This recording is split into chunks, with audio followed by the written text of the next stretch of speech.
Découvrez le podcast Des trains pas comme les autres pour voyager loin, très loin des itinéraires balisés avec Philippe Googler.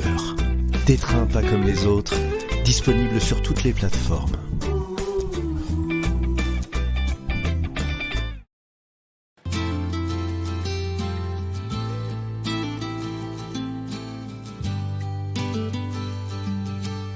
À l'époque où le chaland navigue sur le Rhône, la ville est en pleine expansion. Parmi les ouvrages remarquables, les Romains construisent cet aqueduc qui va capter l'eau des Alpilles pour l'acheminer jusqu'aux portes de la cité.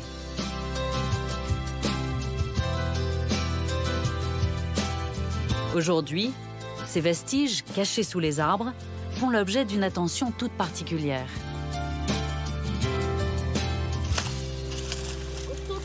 Chaque printemps, une association de randonneurs s'attelle à un travail de patience, le débroussaillage des antiques murs de pierre.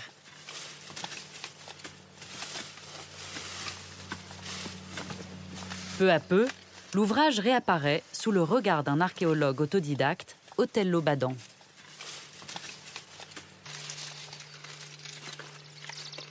Cette pierre, c'est une carrière qui est au moins à 8 km d'ici. Et ils amenaient ça par charreton entier. Et ils les écarissaient sur place, en fait. Je me demande combien de personnes il pouvait y avoir sur un chantier comme ça. Oh, 5-6 000 personnes. Ouais, c'était... 5-6 000 personnes sur 3-4 km, quoi. Incroyable, ouais. Il y avait celui qui enlevait la végétation, celui qui creusait la terre, celui qui creusait le rocher, les géomètres avec tout ça qui nivelaient le terrain. Hein. Alors, il faut tout calculer, là. Voilà. Cet ouvrage a été bâti au 1er siècle par les ingénieurs romains. À l'époque, la construction de cet aqueduc était une véritable performance. La canalisation devait transporter l'eau sur 40 km. Pour s'adapter aux courbes du terrain et franchir les vallons, l'eau passait sur ces ouvrages d'art.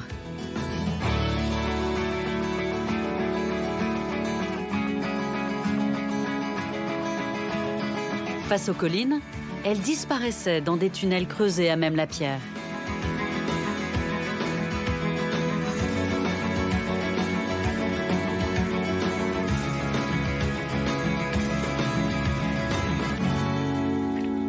Otello a contribué à la découverte de plusieurs sites de la région. Il sait lire dans la roche les indices qui, comme ici, trahissent la présence de l'aqueduc sous la garrigue. On voit la voûte de l'ouvrage. Je vais passer par là. C'est pas évident. Vous les voyez, les coups d'outils, là, sur le rocher, là. Il y en avait 2-3 bonhommes qui creusaient là, des ouvriers, là. Et après, un peu plus loin, il y en avait d'autres qui avançaient vers cela. Et on voit, en fait, le coup de pic, on le voit qui est comme ça. Et de l'autre côté, on voit que ça fait ça. Bon, il y avait des équipes. Et grâce à ces traces-là, on peut voir l'ouvrier de quel côté il allait.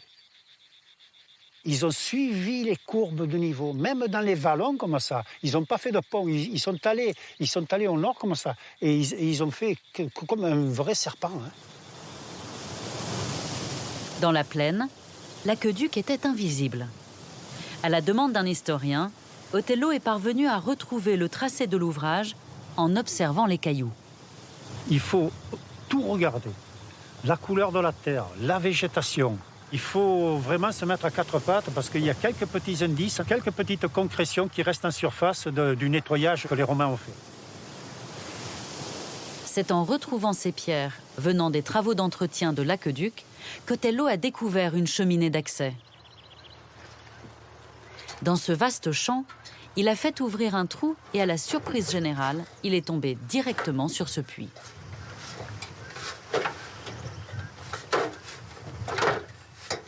J'ai enlevé la terre et quand on arrive vraiment dans la galerie, voilà, ça vous coupe le souffle hein, de voir cet ouvrage. On dirait que ça a été fait il y a 2 mois. Ça a 2000 ans, on dirait que c'est neuf. Et là encore, les moindres traces d'outils deviennent des pièces à conviction.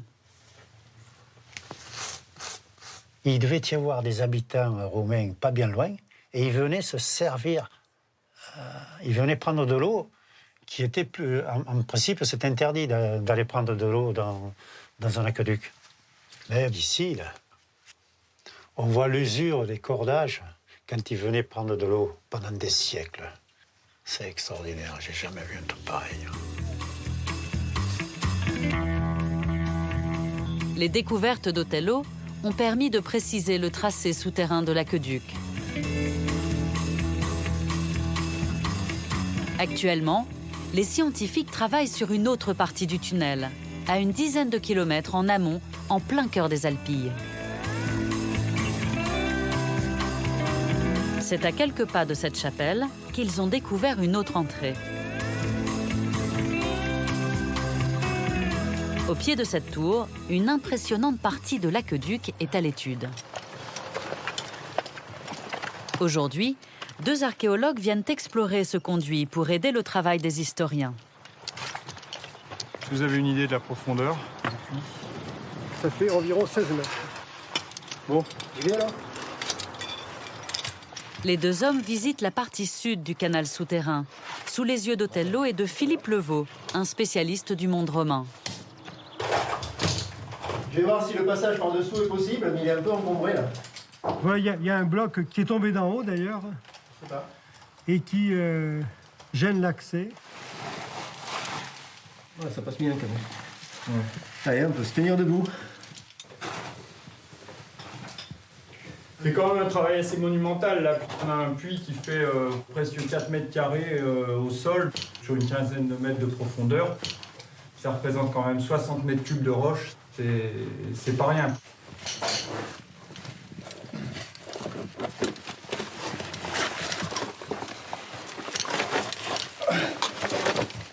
Voilà. C'est bon?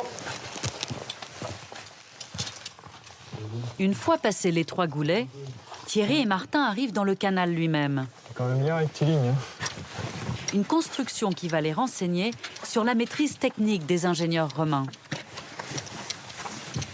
Qu'est-ce qu'il fait, il mesure? Tu prends une note? Je prends une note. Ok. 5,03. 70 de direction. Et 0 de pente. Station suivante.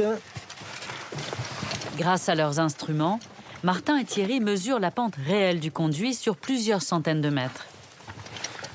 Pour ces 2 spécialistes, le caractère rectiligne de l'ouvrage et sa pente très légère sont impressionnants. 60. Alors, sur le plan technique, c'est une prouesse parce qu'il amène l'eau des marais des Molégès qui sont à 48 mètres d'altitude jusqu'à Arles, environ à 8 mètres d'altitude, c'est-à-dire 40 mètres de dénivelé sur une distance de 40 km.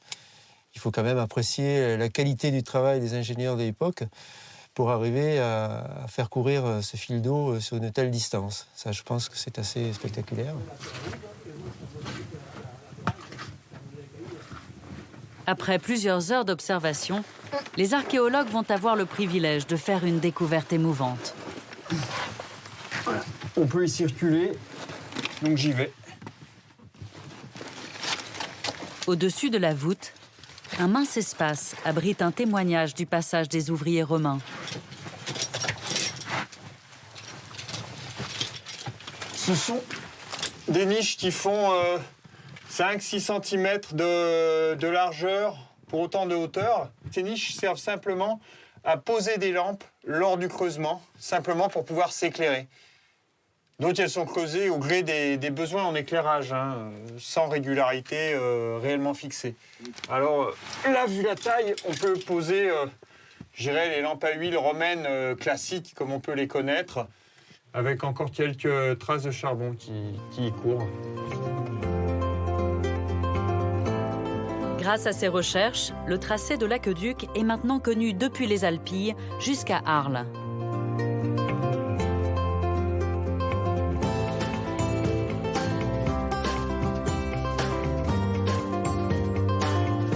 Certaines des falaises de ce massif culminent à près de 500 mètres d'altitude.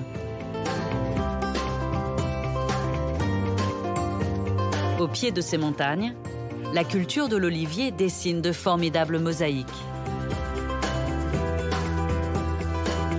Depuis des millénaires, il est l'arbre mythique de la Provence. Dans les Alpilles, il a trouvé un terroir unique et ses fruits alimentent les marchés de la région. À Saint-Rémy-de-Provence, l'olive est la star des étals. Madame, qu'est-ce qui vous ferait plaisir? Bonjour. Un petit mélange provençal? Mais le véritable produit phare, c'est l'huile d'olive. On va faire le maxi. Une huile que l'on goûte. Allez, c'est parfait. C'est bon? C'est la variété des olives qui donne en fait ce goût d'artichaut cru en fin de bouche. Et même que l'on déguste. Vous allez avoir une saveur fruitée, vert. Merci beaucoup. Mais je vous en prie. Excellente journée, bon séjour parmi nous. Goûter l'huile d'olive, juger de sa saveur et de sa subtilité, c'est un métier. Alors à l'odeur? Françoise Pouget est une experte de l'huile d'olive. Elle est reconnue pour son travail dans le monde entier. Elle est assez élégante, elle a une jolie douceur. C'est vrai. Elle n'est pas trop amère. Et elle a juste un petit gratouillis en gorge qu'on appelle l'ardence, c'est ça? C'est ça. Je me suis pas trompée. Absolument. Vous mettez une bonne note? Absolument.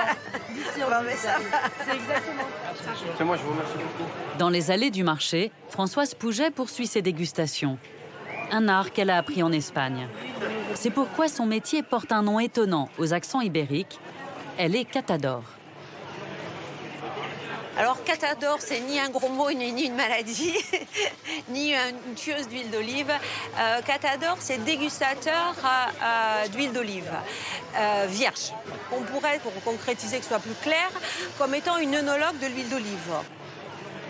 Aujourd'hui, Françoise est à la recherche d'un produit rare. Alors que les huiles habituelles sont tirées des olives vertes, elle traque le fruité noir, une spécialité provençale issue des olives noires.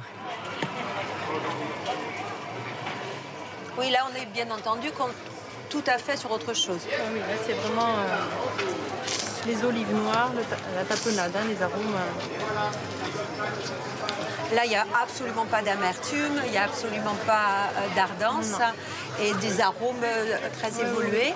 Énormément d'arômes. On en a plein la bouche, mais ça n'a rien à voir avec le fruité vert. Oui.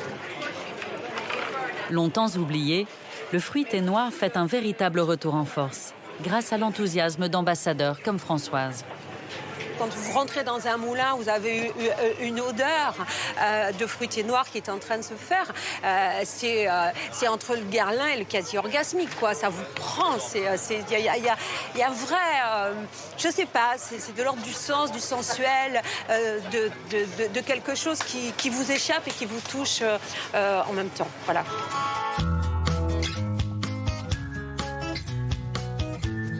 Dans les Alpilles, très peu d'agriculteurs savent encore produire cette huile.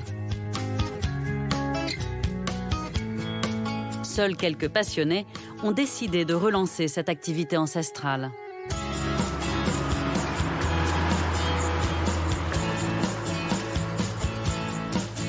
Dans ce jardin du paradis, Olivier Penel a planté plusieurs variétés d'oliviers.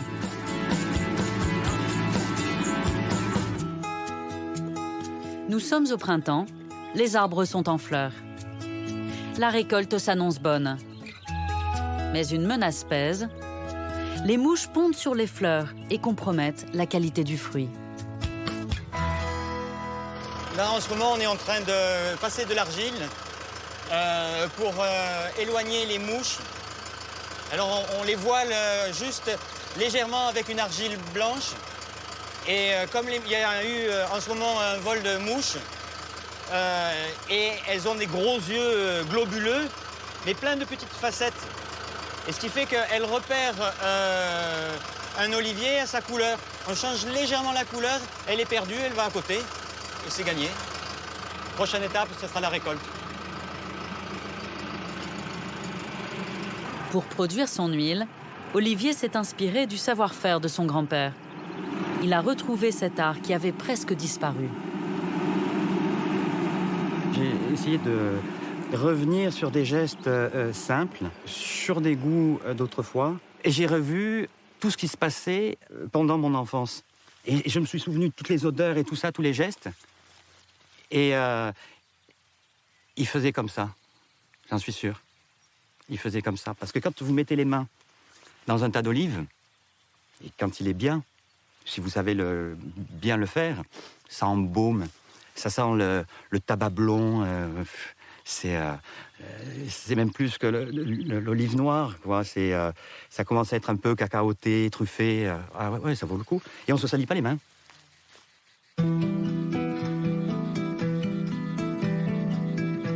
Dans l'oliveraie, les saisons passent. Chacune contribue à la lente maturation des olives. L'été chauffe les arbres. Avec l'automne, les fruits passent du jaune au vert.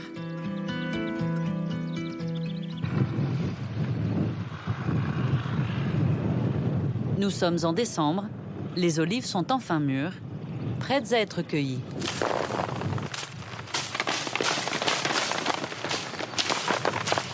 Ici, la récolte se fait de manière traditionnelle.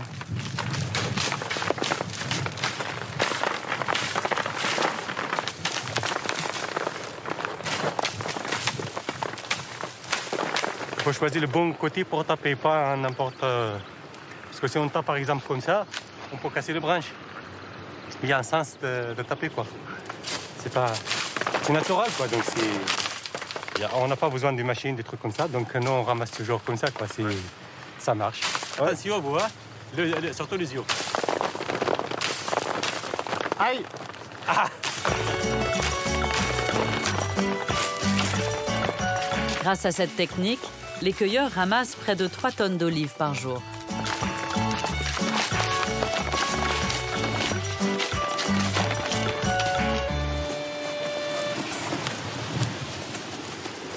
Pas mettre de repos, hein. Ouais, c'est pas de repos. Il est 9 h du matin. Les hommes unissent leurs efforts pour tirer la première cueillette de la journée. Une récolte en plein hiver qui va garantir la qualité de l'huile, car le froid intense concentre les saveurs au cœur du fruit. Hey. Hey.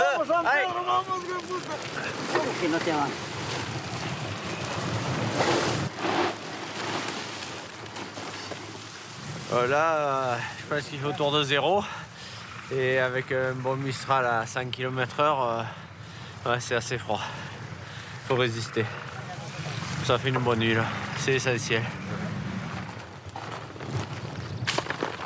Sur son domaine, Olivier obtient autant de saveurs qu'il a de variétés d'olives. Certaines variétés apportent un petit peu plus d'acidité, d'autres plus de moelleux, d'autres plus d'onctuosité. C'est comme pour tous les produits, que ce soit le vin, l'huile. Le fait de mettre plusieurs variétés, le goût des unes et des autres se complète pour avoir beaucoup plus de développement aromatique et de structure en bouche. Pour le pressage de son huile, Olivier travaille avec Sophie Denis. C'est dans son moulin que vont être transformées les olives. Avec les quelques pluies qu'il y a. Sophie vient évaluer la récolte de l'année. On a de très beaux fruits, très beaux fruits cette année, de beaux calibres et surtout très sains. Oui, là, elles sont bien noires, là, vraiment. Voilà. Souvent, on a la question du public. Oui. Est-ce que les variétés d'olives, est-ce qu'il y a une olive verte? C'est vrai que la plupart des gens pensent que c'est deux variétés différentes, alors que c'est que la maturité. Toutes les olives commencent vertes et mûrissent. En mûrissant, elles se transforment. Elles deviennent sombres, pas forcément noires d'ailleurs. C'est plutôt des violets foncés, des bruns foncés, des couleurs robe de bure. Si on regarde bien, c'est jamais noir. Vous voyez, celles-ci, elles sont plutôt violacées. Hein. C'est pas du noir, un peu rouge même. Pour Olivier et son équipe, la récolte va durer encore une semaine.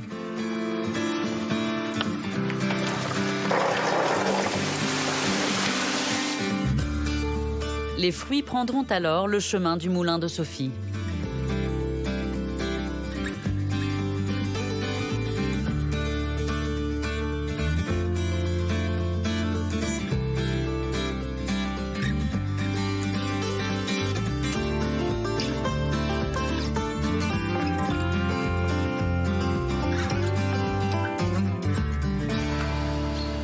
C'est ici, dans ce moulin du XVIIe siècle, que va naître le fameux fruité noir.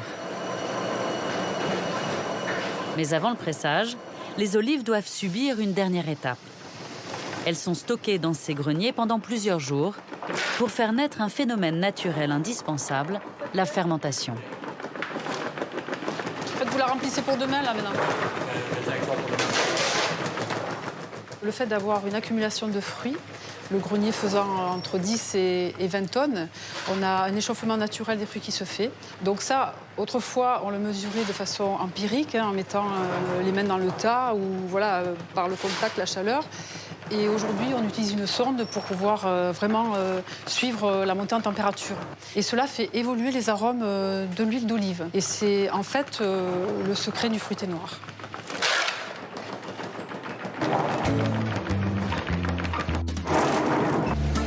Puis c'est le moment du broyage. Seuls quelques moulins comme celui-ci utilisent encore des meules en pierre. Ce lent malaxage traditionnel est suivi d'un pressage. Dernière étape avant de découvrir ce mince filet doré, l'huile d'olive des Alpilles. Pour Olivier, cette année encore, la magie a opéré.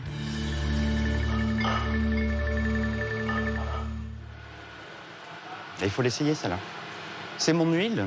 Je fais de l'huile et voilà, quand on la trouve là, c'est superbe. Hein. Il y en a qui font des omelettes. Moi, je plante des oliviers, je ramasse des olives et je fais de l'huile. Magnifique.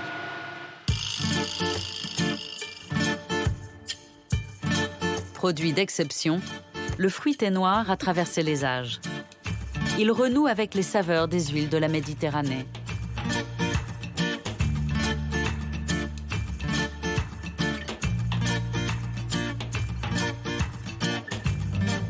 Les Alpilles sont aussi le royaume des vergers.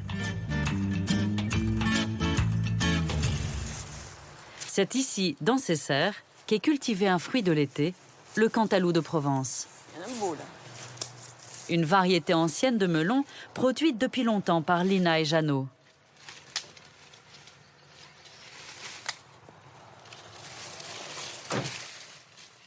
Oh là, on a toute l'équipe aujourd'hui. S'il continue à préserver cette espèce, c'est pour Pierre Lilamant, un des meilleurs artisans confiseurs de la région. On n'a pas tout à fait terminé le ramassage ce matin. Je vois qu'il y en a déjà pas mal là. Toutes les semaines, en saison, Pierre vient chercher les plus beaux melons de Lina et Jeannot. Depuis 1866, sa famille confectionne avec passion des fruits confits. Sa spécialité, ce fameux melon qui a déserté nos étalages. Celui-là, il est superbe. C'est des variétés qui ne se conservent pas.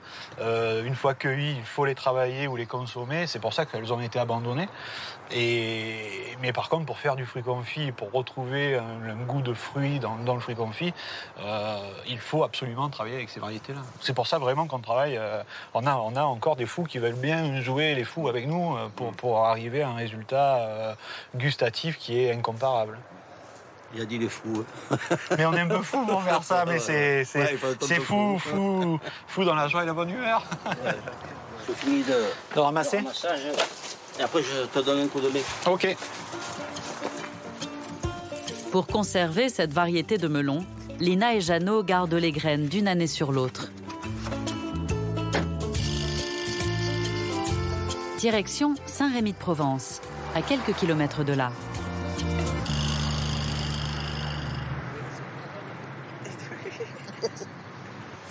Ouais, j'en ai fait hier. Dans la cour de l'entreprise, à l'ombre d'un grand platane, les femmes prennent le relais. Parce qu'avant d'être confit, le cantaloup de Provence doit être débarrassé de sa peau. Un rituel qui se transmet de génération en génération. Mes grands-parents, arrière-grands-parents faisaient de cette façon. Ma tante nous a appris avec mon frère à peler les melons. Et puis c'est la marque de fabrique en fait. On les a toujours vus faire. J'y suis tombée dedans quand j'étais petite. C'était mon père qui m'apprenait à faire ça. Et je me suis toujours régalée. Je sais pas, on m'a transmis cet amour. du fruit, du travail, de tout. Alors, c'est pas un travail pour moi, c'est un amusement. C'est la plus rapide. Ah oui, j'en fais à peu près 10 à l'heure. Ouais. En fait, il faut vraiment que la lame, qu'on voit la lame. Il faut enlever que vous voyez, des petites pelures. Hein.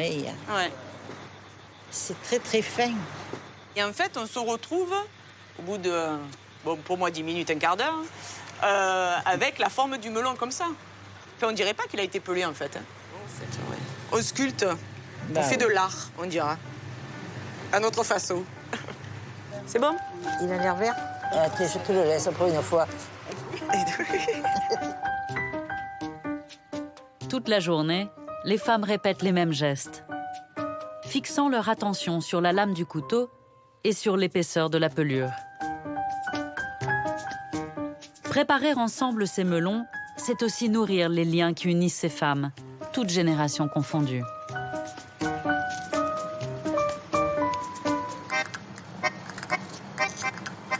Pour moi, c'est un moment de détente. Voilà, on est bien, on discute. Il y a une super bonne ambiance. Oui, c'est vrai.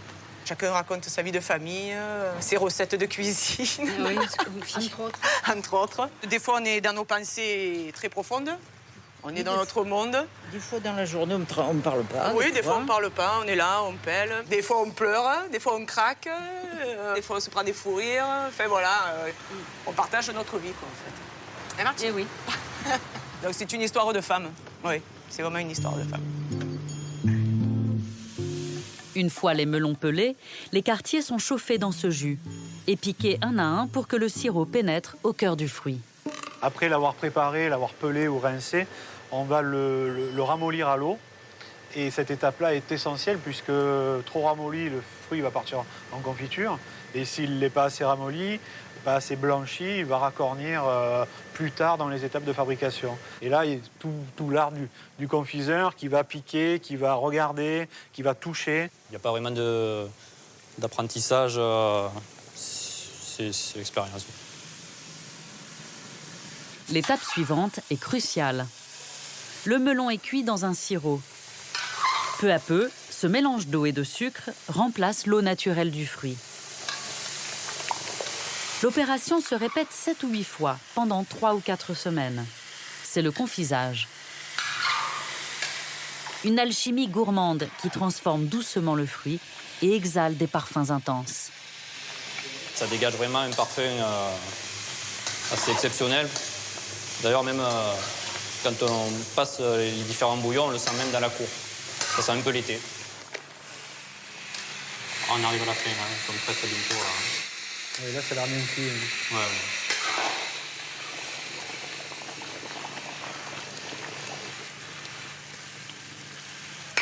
L'idée d'un bon fruit confit, c'est de pouvoir conserver le goût du fruit, son grain. Par exemple, une poire, il faut qu'on retrouve le grain de la poire, comme un fruit qui vient d'être cueilli, en fait. C'est vraiment, la méthode artisanale est vraiment la seule méthode qui permet de préserver tous ces éléments-là.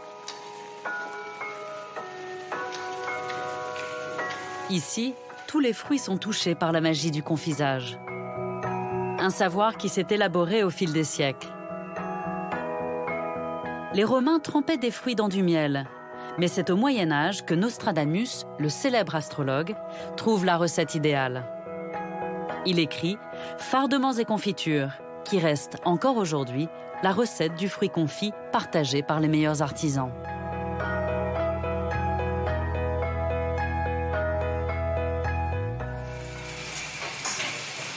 Avant de faire le bonheur des amateurs, l'équipe de confiseurs doit réaliser un dernier bain, un glaçage, qui va habiller chaque fruit d'une fine robe de sucre. Le glaçage, c'est pour éviter, c'est la dernière opération que l'on fait, pour éviter que le fruit colle au doigt au moment de la dégustation. Voilà. Si le glaçage est bien fait, en fait, le fruit va rester brillant, mais non collant.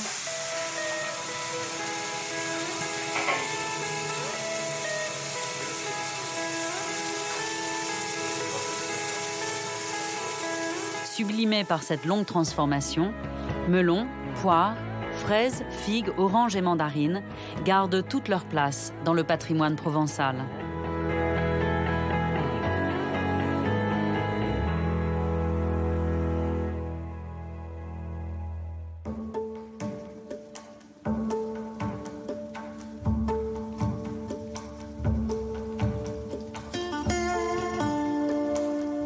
À seulement quelques kilomètres au sud, changement de décor. La Crau est une plaine de galets absolument méconnue.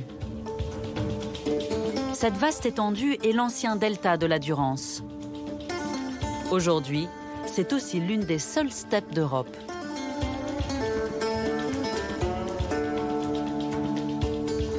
Une terre désertique, mais dont les hommes ont su tirer parti.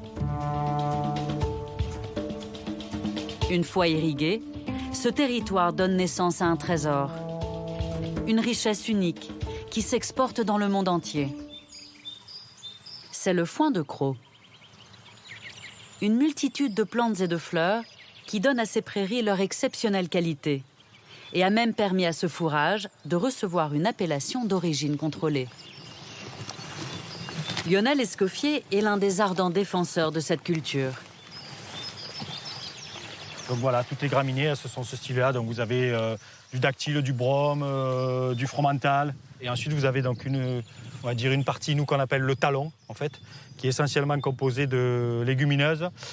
Donc vous avez aussi de la carotte sauvage. Donc là, j'en vois pas, mais si, voilà, de la carotte sauvage, du pissenlit, du plantain. Enfin voilà, donc toutes ces espèces qui font le talon. Donc si vous voulez, ce mélange de plantes apporte à la fois tout ce qui est cellulose, donc fibres longues pour la digestion des animaux, et ensuite tout ce qui est énergétique, protéines, c'est apporté par toutes les autres, donc la luzerne, la vesse, enfin les légumineuses essentiellement, quoi, voilà. Donc qui font que c'est un foin qui est très riche en énergie aussi. Lionel est aussi éleveur. Il possède un troupeau de près de 2000 moutons. Des bêtes qui profitent particulièrement des richesses du pâturage. Si le foin de Crau est si généreux, c'est qu'il a tiré avantage d'un cadeau de la Durance. Quand on parle de Crau, la caractéristique de la Crau, c'est ça, quoi. Les galets de Crau. Donc la Crau, en fait, qui est l'ancien lit de la Durance. Donc les cailloux ont été emmenés par le fleuve, quoi. Donc ils ont été polis par l'eau. On voit que c'est des cailloux qui sont assez lisses. Donc l'avantage de ces pierres, c'est qu'elles apportent, à la fois elles aèrent le sol, et ensuite la caractéristique principale, c'est que le galet, la journée, capte la chaleur du soleil, il la restitue la nuit. Donc c'est-à-dire qu'on a l'habitude de dire qu'en gros, l'herbe pousse autant le jour que la nuit, voire sinon plus la nuit que le jour, quoi, voilà. Et du coup, l'herbe pousse beaucoup plus vite.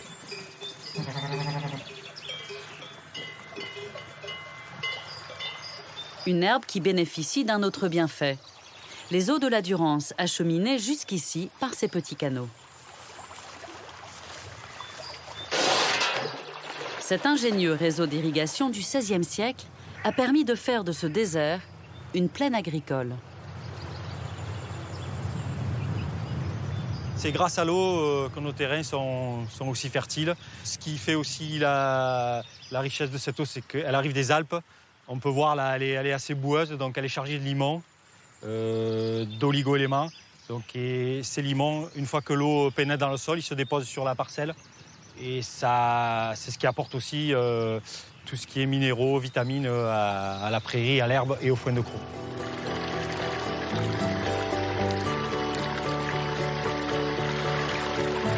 Aujourd'hui, ce foin fait le bonheur des chevaux de course, des haras de Normandie jusqu'aux écuries du roi du Maroc et du sultan de Brunei.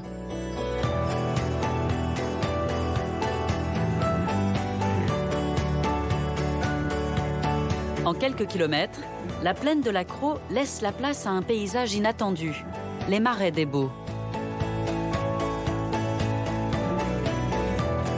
Cette vaste zone humide est une reconquête. Il y a quelques années, l'agriculture intensive gagnait sur cet espace naturel et l'usage d'engrais menaçait sa biodiversité. Récemment, les agriculteurs ont pris conscience de sa valeur et ils ont laissé la nature reprendre ses droits. Depuis, les oiseaux sont revenus par milliers. Les marais sont devenus le refuge des hirondelles. À la tombée du jour, elles se rassemblent dans les roselières pour y nicher. C'est ce moment qu'ont choisi ces ornithologues amateurs pour déployer leurs filets et tenter de les attraper. Encore un. Des filets japonais avec des mailles très fines qui permettent en fait d'attraper les oiseaux sans leur faire mal. Et ils font à peu près 3 mètres de hauteur et 12 mètres de long. Et c'est la technique la plus courante pour capturer les passereaux, les petits oiseaux.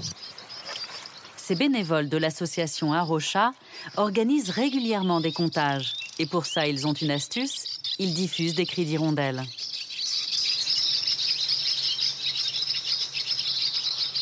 En quelques minutes, plusieurs oiseaux se font prendre au piège. Mais très vite, ils sont délivrés.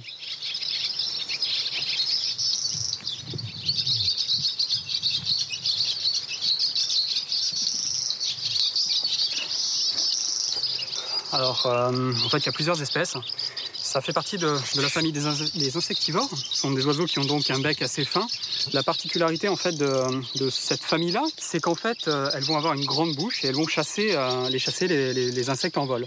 Donc, elles ont des ailes assez longues qui leur permettent en fait de bien manœuvrer dans les airs. Donc, cette espèce n'est pas encore menacée, mais on note un gros déclin.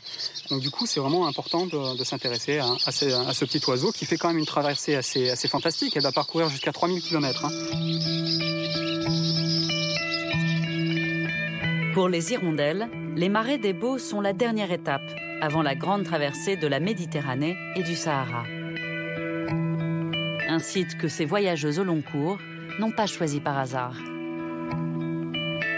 On s'est rendu compte qu'en fait, elles choisissaient certains habitats spécifiques pour s'alimenter, notamment toutes les prairies de foin de croc, les vignes et les vergers. Il y a aussi beaucoup de vergers dans les alentours. Il y a des vignes pas très loin dans les costières de Nîmes. Et les fruits qui sont laissés pendant les vendanges ou pendant les récoltes pourrissent, produisent beaucoup de mouches que les hirondelles vont manger. Et c'est pour ça qu'on arrive à en voir autant et qu'elles choisissent de se rassembler ici.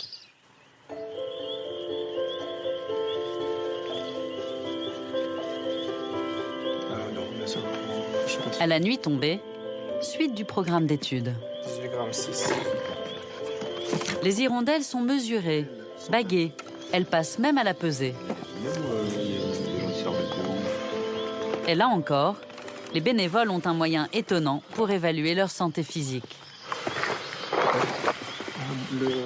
On souffle sur les plumes pour pouvoir voir justement la chair et par transparence, on arrive à voir des taches de graisse sous la peau. Et en fonction de la quantité de graisse qu'on peut observer, on donne un score qui va de 1 à 4. 1, ça veut dire qu'elles ne sont pas du tout grasses, et 4, qu'elles sont très grasses, qu'elles ont bien mangé et qu'elles sont prêtes à partir.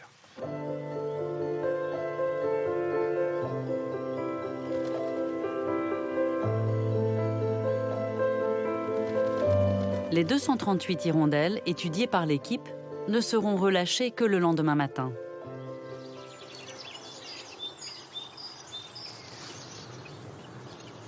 À l'aube, les hirondelles de la roselière se réveillent.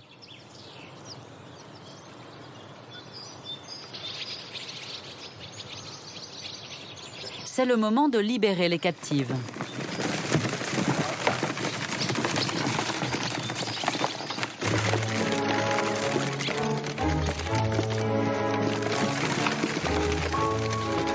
Toutes vont se disperser pour se nourrir encore quelques jours dans les Alpilles. Elles vont faire des réserves avant le grand voyage jusqu'en Afrique centrale. Et même pour certaines, jusqu'en Afrique du Sud.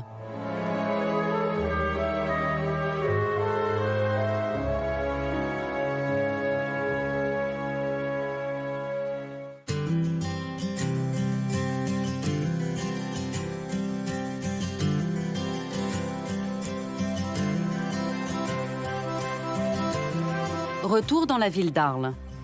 Le chaland romain a été sorti de l'eau il y a maintenant 1 an et demi. Au musée, des travaux d'agrandissement ont démarré, car ce bateau est tellement grand qu'il faut construire une nouvelle salle d'exposition.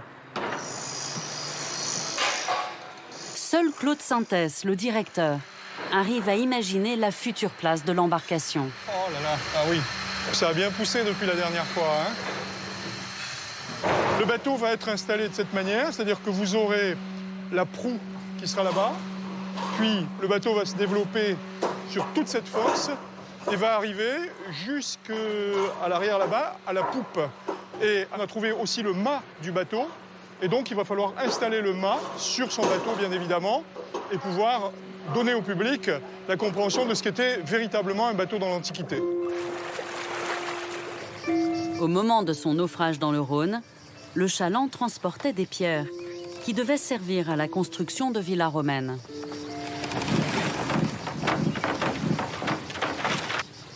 C'est avec son chargement et l'ensemble des objets ayant appartenu à ces marins qu'il sera présenté dans la nouvelle aile du musée.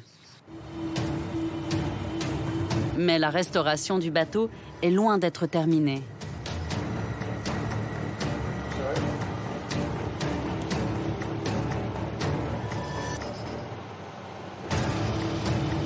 À Grenoble, ce restaurateur s'apprête à utiliser des moyens hors normes, les techniques de l'industrie nucléaire. Donc là, on est dans la cellule d'irradiation. Ça, c'est des éléments du mât du chaland de Arles. Et donc, ces éléments ont été imprégnés d'une résine liquide et on va durcir cette résine en utilisant des sources radioactives, des sources de cobalt 60. Et c'est ce rayonnement qui va provoquer le durcissement, la polymérisation de la résine. Le mât est installé dans un blocos étanche, dont les murs et la porte mesurent 1,50 m d'épaisseur.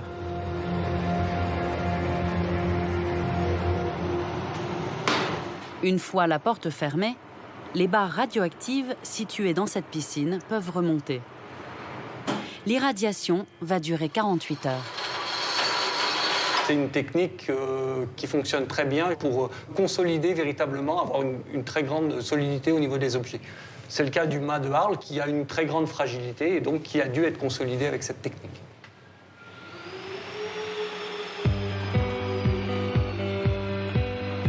Dans le hangar voisin, le travail de remontage du bateau est en cours. Le chaland doit être présenté au musée d'Arles dans 6 mois à peine.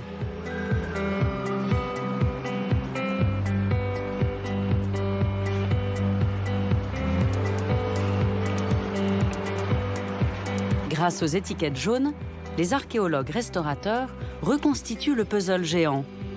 Et chaque pièce de bois reprend sa place d'origine.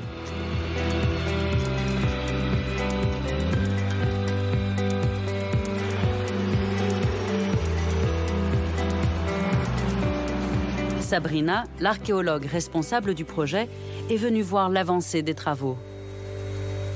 C'est un vrai travail de fourmi là, que vous faites sur la restauration. Ça avance vite, mais il y a beaucoup de travail encore. C'est énorme. On est toujours sur le fil du rasoir. En gros, on a en face de nous la moitié de l'épave, puisqu'on a environ 5 tronçons qui sont en cours de remontage. Donc on peut dire que là, on est au milieu du gué. Il reste encore un gros travail pour la mise en place des flancs et puis la fixation de toutes les cloisons qui viennent protéger l'intérieur du caisson du bateau. J'ai toujours pas cette vision quand même des 31 mètres. Même si le bateau, je le connais bien, même si on a travaillé, on a terminé le travail de restitution en 3D du bateau, j'ai toujours du mal à le projeter en réel. Ce sera que dans le musée au mois de septembre, que quand on amènera les derniers tronçons, qu'on arrivera tous à voir au dernier moment le bateau reconstitué. Ça va être un moment fort, oui.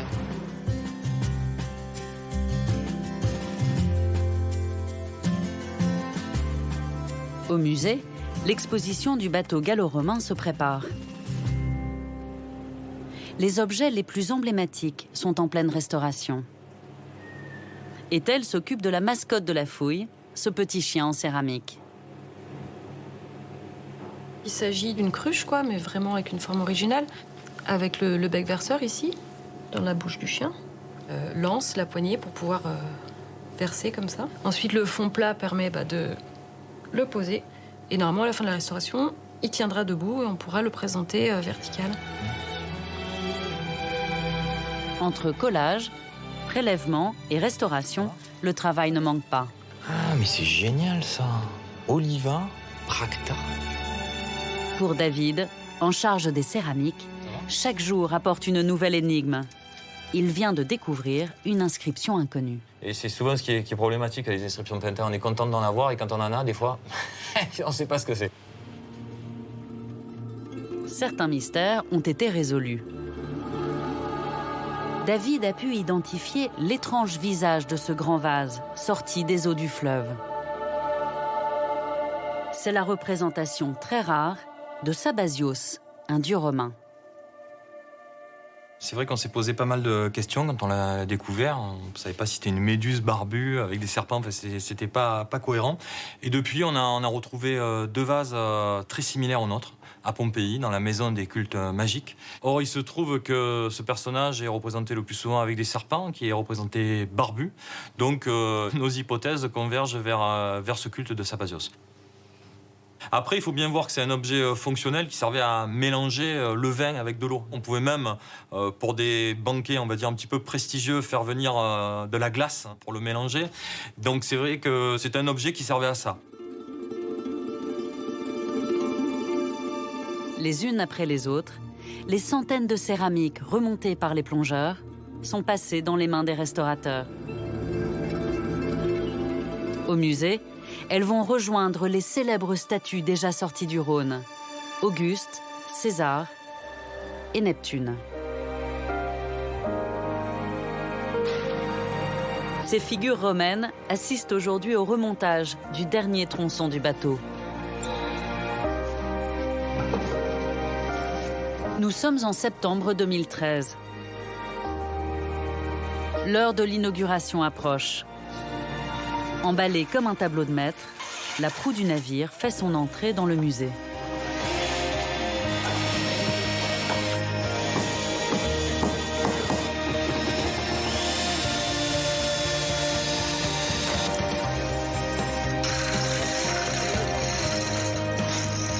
Sous l'œil de Claude Sintès, le directeur du musée, le chaland romain se découvre en entier pour la première fois. Là, ça a l'air tout simple. Le fait que les collègues de Arc Nucléaire installent un bout de proue, comme c'est le cas, ça a l'air tout simple. Mais pour nous, c'est une très très forte émotion parce qu'on sait tout ce que ça représente de travail, d'angoisse, on sait ce que ça représente d'organisation et tout ça. Donc la moindre planche, ce bout de planche, ça ne représente pas grand-chose, c'est quelques dizaines de kilos. Mais c'est un poids énorme derrière d'émotion pour nous tous, pour toute l'équipe, et on l'espère désormais pour notre public. Il faut pivoter comme ça un peu. On va le bloquer et vas-y. Voilà. Voir un bateau pareil, c'est tout de suite imaginer les gens qui étaient sur ce bateau. C'est tout de suite imaginer les gens qui sont en train de tirer ce bateau, qui sont des esclaves. C'est ceux qui sont en train de mettre les pierres à bord ou de les décharger. Et tout ça est immédiatement perceptible. Tout le monde le voit à la seconde.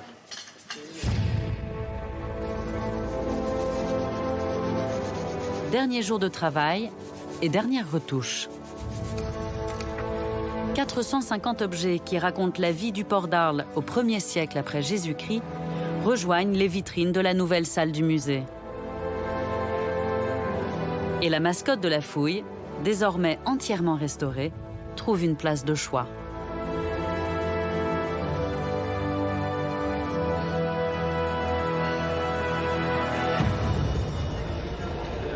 Nous sommes le 4 octobre 2013, à quelques heures de l'inauguration.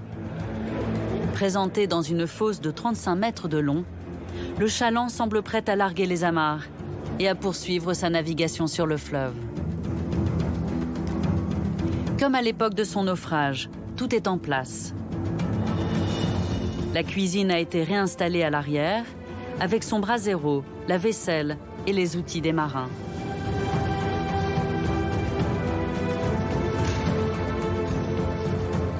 À bord, rien ne manque, pas même le mât de halage. Ce qui rend cette épave unique au monde. Cette épave, quand on a commencé à la fouiller en 2008, déjà on ne savait pas qu'elle était complète et on ne savait pas qu'elle nous réserverait autant de surprises. Quand on a découvert le mât de halage, voilà, on se disait mais on a tellement de chance, on a tout quoi, on a tout. Une belle histoire. Une belle histoire et un vrai morceau de notre vie à tous, ouais. On n'en sort pas On n'en sort pas indemne, on va dire. Voilà. Ouais. 18h, la foule qui s'est amassée devant les portes du musée s'approche avec impatience de la nouvelle salle d'exposition. Pas trop le trac? Un petit peu. Le cœur qui bat. Les Arlésiens sont au rendez-vous et se pressent pour voir la nouvelle vedette. Jean-Marc Bernard et Othello Badan n'ont pas voulu rater l'événement. Magnifique. Magnifique. C'est une pièce exceptionnelle, absolument. Imaginez quelque chose comme ça? Ah ben non, pas aussi gigantesque. Je pensais que les petits bateaux à fond plat, ils étaient plus petits que ça. Mais là, c'est un truc de 30 mètres de long comme ça. Dès qu'on est du côté de la proue ou de la poupe, là, c'est impressionnant. Puis l'état de conservation, on peut tout lire, c'est extraordinaire. Quoi. Vraiment, je suis enthousiaste. Et parmi la foule, l'équipe de scaphandriers découvre le chaland romain pour la première fois, 2 ans après son sauvetage. Il n'y a pas de paroles pour le décrire, c'est trop beau, quoi. Trop beau. C'est un honneur d'être là, quoi. Un honneur d'être là et un honneur d'avoir participé au relevage, quoi, aux fouilles, au relevage. J'ai pas de mots. Nous, on a sorti ce bateau-là. Nous, on a imaginé comment le sortir. Il faut imaginer que ce bateau, il était 3-4 mètres sous le terrain, avec de la gîte, avec 900 mètres cubes de terrain au-dessus, quoi. Et qu'on a été le chercher comme ça. Et ben là, nous, ça nous rappelle les heures et les heures et les milliers d'heures, parce qu'on imagine, et on a 4 000 heures de travail en plongée pour le sortir.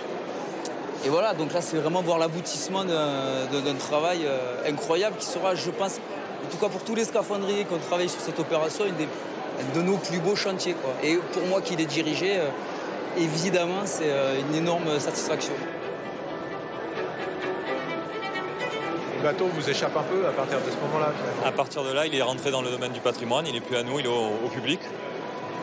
Donc ça, on le sait, on fait ce métier pour ça, pour restituer au public.